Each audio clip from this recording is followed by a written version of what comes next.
जय हिंद। आप सभी को दोस्तों कैसे हो? उम्मीद करता हूं कि आप सब अच्छे होंगे, शानदार होंगे। दोस्तों आप सभी जानते हो कि सरकारी नौकरियों की क्या स्थिति है, कितनी वैकेंसियां आती है हर साल, कितनी वैकेंसियां होती है, यह सब आप सब जानते हैं अच्छी तरह से, कोई भी इससे अछूता नहीं है। तो इस वजह से मैं आप लोगों को यही कहूंगा कि 60,244 जो अब तक की इतिहास की सबसे बड़ी भर्ती है, आप भी जानते हो इतनी बड़ी भर्ती कभी नहीं आई है। तो आपको जो है सरकारी नौकरी के लिए इससे सुनहरा मौका अब आपको कभी भविष्य में नहीं मिला। ये मैं जो है बातें लगभग अक्सर मैं अपनी वीडियो में कहता रहता हूं। क्यों? क्योंकि जो है आप वैकेंसी की स्थिति जानते हैं, भर्तियों की स्थिति जानते हैं कि क्या है, हम भी जानते हैं। इस वजह से मैं इस बात को बार बार कह रहा हूं। देखो 60,244 भर्ती के लिए साथियों आप इतना तैयारी करो, जैसे कि देखो जब भी मैं कट ऑफ से रिलेटेड या सिर्फ इसको से रिलेटेड कोई भी वीडियो अपलोड करता है, पोस्ट करता है, तो आप उसमें देखते हो कि हाँ वास्तव में जो है हम इस कैटेगरी से बिलोंग करते हैं, मेल है फीमेल है, जो है कितना हो सकता है, कितना पे हमारा कट ऑफ बन सकता है, कितने पर सेफ हम रहेंगे, इस तरह से आप लोग वीडियो देखते रहते हैं। तो देखिए साथियों, मैं बता दूं कि आप इतना तैयारी कर लो, अपने आप को इतना मजबूत कर लो कि आपको कट ऑफ की वीडियो देखने की जरूरत ही ना पड़े। आपको ये ना देखना पड़े कि जो है कट ऑफ का बॉर्डर क्या है, अपने आप को इतना स्कोर कर लो। देखिए इसी भर्ती में, आप ही के भर्ती में से 48 लाख बच्चे जो एग्जाम देंगे, उसमें से कुछ बच्चे ऐसे रहेंगे जिनको कट ऑफ देखने की जरूरत नहीं पड़ेगी। ये सच्चाई है। उन लोगों ने इतना अपने आप को मजबूत कर लिया, इतना तैयार कर लिया, कट ऑफ की जरूरत नहीं पड़ेगी, तुम कहीं की भी कट ऑफ बनाओ हमारा सिलेक्शन होगा। तो आप भी है, देखो ऐसा तो है नहीं कि उनके लिए अलग समय है, उनके लिए ज़्यादा समय मिल गया, आपके लिए कम समय मिल गया। सबके लिए बराबर समय मिला है, सभी बच्चों के लिए, 48 लाख बच्चों के लिए सभी को बराबर समय मिला है, बराबर मौका मिला है। तो आप भी जो है उस कैटेगरी में क्यों नहीं जा सकते हो? बिल्कुल जा सकते हो, इसमें कोई दो राय नहीं है। तो आप जो है अभी से जो है अपने आप को और उसमें ढालने का प्रयास करो और मजबूत होने का प्रयास करो, ताकि आप कट ऑफ की वीडियो को देखने की जरूरत ही ना पड़े। ठीक है, चलिए साथियों, आज की मैं वीडियो आपको दो मकसद से लेके आया हूं। जैसा कि आप देखिए भाई साहब, जो एक स्टूडेंट ने हमको कमेंट किया, तो इस तरह से, इस वजह से हम सोचे कि जो है आपको वीडियो के माध्यम से इस सारी बातों से मैं आपको अवगत कर रहा हूँ। देखिए दो बात चीज़ के लिए मैं ये वीडियो आपके सामने रखा हूँ। एक तो आप यहाँ पे देख रहे हैं बोर्ड पे, इसके लिए बनाया हो, और दूसरी जो है आपको दिक्कत आ सकती है, जैसे मेरे साथ हुआ था दिक्कत 41,520 में हमारे साथ जो है वो दिक्कत हुआ था। तो हमको एक दिन के लिए 2 दिन के लिए नहीं, 1 दिन के लिए बहुत मतलब मैं डिप्रेशन में था, टेंशन में था कि अब क्या होगा। ठीक है, हर चीज़ करने के बाद, तो ये इन दोनों बातों के लिए मैं आपके सामने उपस्थित हुआ हूँ। ठीक है, तो इनका पूछना था कि सर ये बताइए कि भर्ती, सबसे पहला पॉइंट कि ये भर्ती जो है कितने दिन में कंप्लीट हो जाएगी। तो देखिए मैं बता दूं, हालांकि जो है अभी इस प्रश्न का उत्तर देने का कोई औचित्य नहीं है, लेकिन मैं उत्तर इसलिए दे रहा हूं कि इसके साथ साथ एक बहुत ही इंपॉर्टेंट चीज आप लोगों को पॉइंट्स इसमें देखने को मिलेगा। इस वजह से मैं इस पॉइंट्स को आपके सामने रख रहा हूं, ध्यान से देखना। देखो सबसे पहले तो देखो, ये जो मैं लिखा हूं साथी, ये आपका प्रोसेस है। ये पूरा प्रोसेस आपका कंप्लीट होगा, ये इसी में आपका प्रोसेस होगा।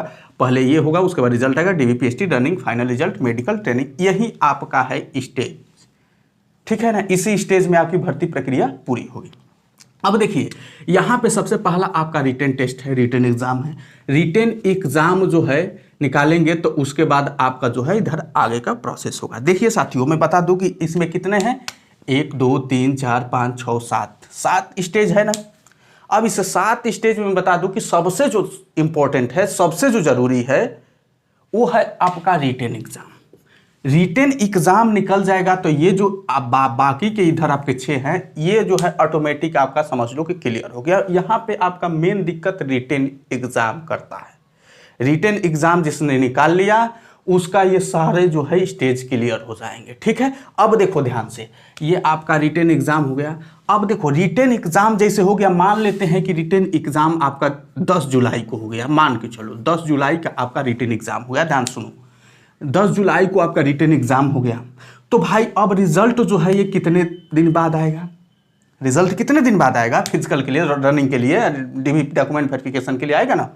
तो ये जो आपका रिजल्ट आता है साथियों, इसमें जितना समय लग सकता है, लग सके, 15 दिन, 20 दिन, 25 दिन, 1 महीना, जितना लग सके, इसका डेट जो है, इसका टाइम जो है एक्चुअल नहीं, लेकिन हाँ इतना एक्चुअल है कि आपका 20 से 30 दिन लगेगा। इतना ये है, हो सकता है कि 35 दिन में लग जाए, ऐसा नहीं है, लेकिन आप मान के चलो 20 से 30 दिन का समय लगेगा। यानी आपका जो है 10 अगस्त तक आप यहां पे ले लेना कि 10 अगस्त तक आपका ये रिजल्ट जारी कर दिया जाएगा। अब देखो, अब कहानी यहां से शुरू होती है। असली कहानी यहां से शुरू होती है कि जब ये रिजल्ट आपका जारी कर दिया जाएगा तो यहां पे जो आपका ये डीवी पीएचडी होगा, इसके लिए जो है आपको कितना समय दिया जाएगा ये भी बात आपको मैं, खैर हालांकि मैं ये बातें एक बार बता चुका था, लेकिन जो मैं दूसरी बात इसमें रखूंगा वो चीज़ मैं नहीं बताया था उसमें। तो इसमें डीवी पीएचडी का जो आपको डेट समय है, इसके लिए आपका समय निर्धारित है, फिक्स है। इसमें कोई बदलाव नहीं होगा कि 1 हफ्ता 10 दिन 15 दिन, इसमें कोई चेंजेज नहीं। इसमें आपका जैसे ही रिजल्ट घोषित हुआ, जैसे 10 अगस्त को आपका रिजल्ट घोषित हो गया, ध्यान दो 10 अगस्त को रिजल्ट घोषित हो गया, तो आप यहाँ पे डीवी पीएचडी के लिए साथियों आपका 2 से 3 दिन में आपका डीवी पीएचडी करा लिया जाएगा, ठीक है। यानी इस रिजल्ट के घोषित होने के 2 से 3 दिन बाद आपका डीवी पीएचडी करा लिया जाएगा। ध्यान से सुनो, उसके बाद आता है अब हमारा रनिंग, है ना। अब रनिंग का जो प्रोसेस होता है, जैसे यहाँ पे डीवी पीएचडी होता है तो आपका जो है रिजल्ट जारी होगा तो एडमिट कार्ड जो आएगा डीवी के लिए, केवल डीवी के लिए आएगा, रनिंग के लिए नहीं आएगा। ध्यान से सुनो, यहाँ पे जो एडमिट कार्ड आएगा डीवी पीएचडी के लिए आपका इसके लिए केवल आएगा, रनिंग के लिए नहीं आएगा।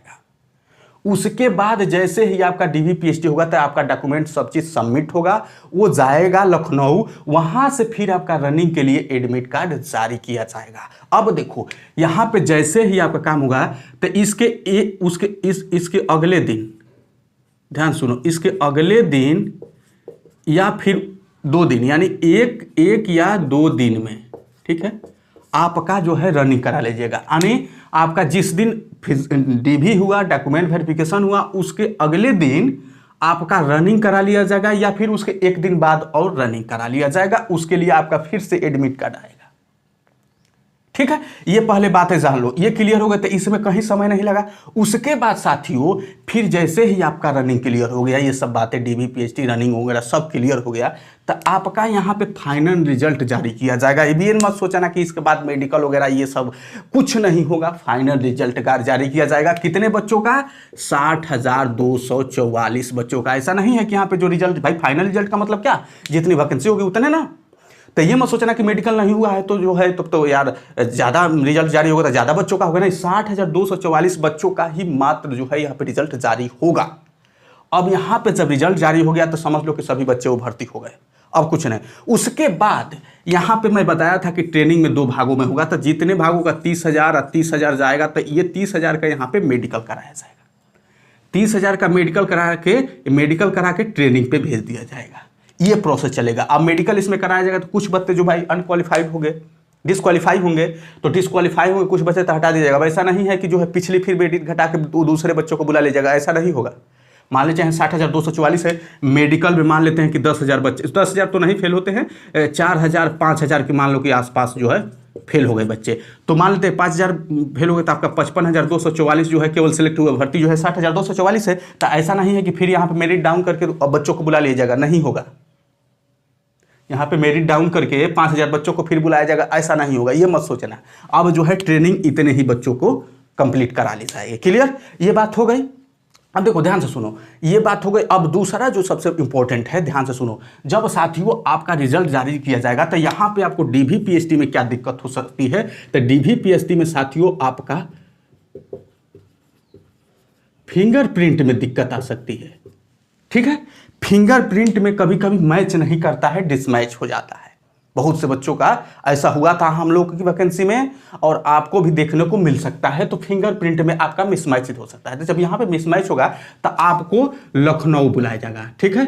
कहाँ बुलाया जाएगा? आपको लखनऊ बुला दिया जाएगा। वहाँ पे घबराने की आपको ज़रूरत नहीं है। वहाँ पे कुछ टेक्निकल कारण जो है ऐसा होता है तो आपको लखनऊ बुला लिया जाएगा, या फिर आपके जो फिंगर जो है अंगूठे का जो आपका लकीर होता है उसमें जो है कुछ कहीं ना कहीं खरोच आ जाता है, कुछ दिक्कत से आपका इस तरह से होता है। ऐसा नहीं है कि फर्जी आप हो, भाई आप तो रियल हो तो भाई फिंगरप्रिंट मैच क्यों नहीं कर रहा है, तो आपको घबराने की जरूरत नहीं है। आपको लखनऊ बुलाया जाएगा, वहाँ पर आपको मैच कराया जाएगा, आपको बेकायदे जो है बढ़िया से, ठीक है। उसके बाद देखो, अब यहाँ पे डीवी पीएचडी जैसे होगा तो उसके बाद रनिंग के लिए फिर कॉल लेटर आएगा।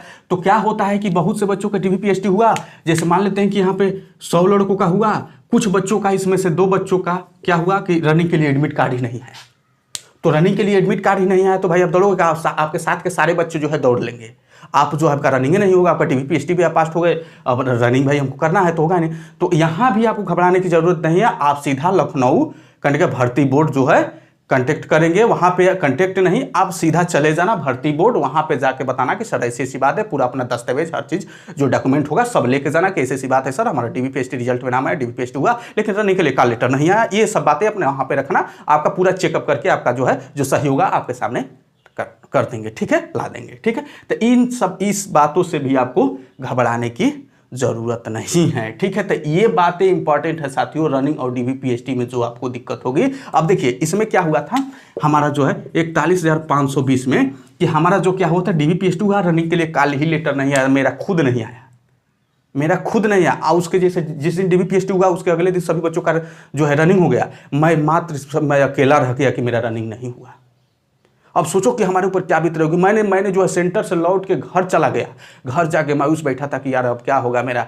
तो मैं उसके अगले दिन सुबह ही मैं जो है व्यवस्था बना रहा था कि मुझे भर्ती बोर्ड जाना है, मैं पूरी व्यवस्था कर लिया था, लेकिन शाम को ही एडमिट कार्ड हमारे मोबाइल में मैसेज आ गया कि आपका एडमिट कार्ड आ गया है, ठीक है। तो मैं तुरंत वहाँ से भागा, उसके अगले दिन ही रेस थी, मैं भागा के अपना रनिंग किया।